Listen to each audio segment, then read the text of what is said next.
ছোট শালা বোরকা চালাইতেছে, তা দেখা যাক সে কোন দিকে নিয়ে যা। আমরা এখন এক সাইডে আছি, মাঝখানে যাইতে পারি নাই। এটা হচ্ছে নদী। এই যে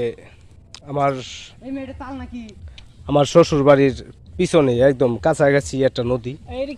এটা একটা নারকেল যাইতেছে, দেখা যায়। ঠিক আছে, নদীর মাঝখানে নিয়ে চলো। তা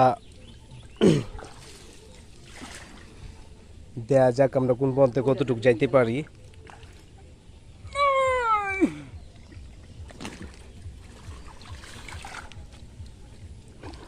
হ্যাঁ, এটা হচ্ছে আমার বাইরা, তা ছোট বাইরা। সে পানির ভিতরে অনেক ভয় পা, সাঁতার জানে না। সাঁতার জানে না তো, তাই অনেক ভয় পা। সাঁতার জানে না, অনেক ভয় পা। সে বসে আসছিল, একটু দাঁড়াইছে।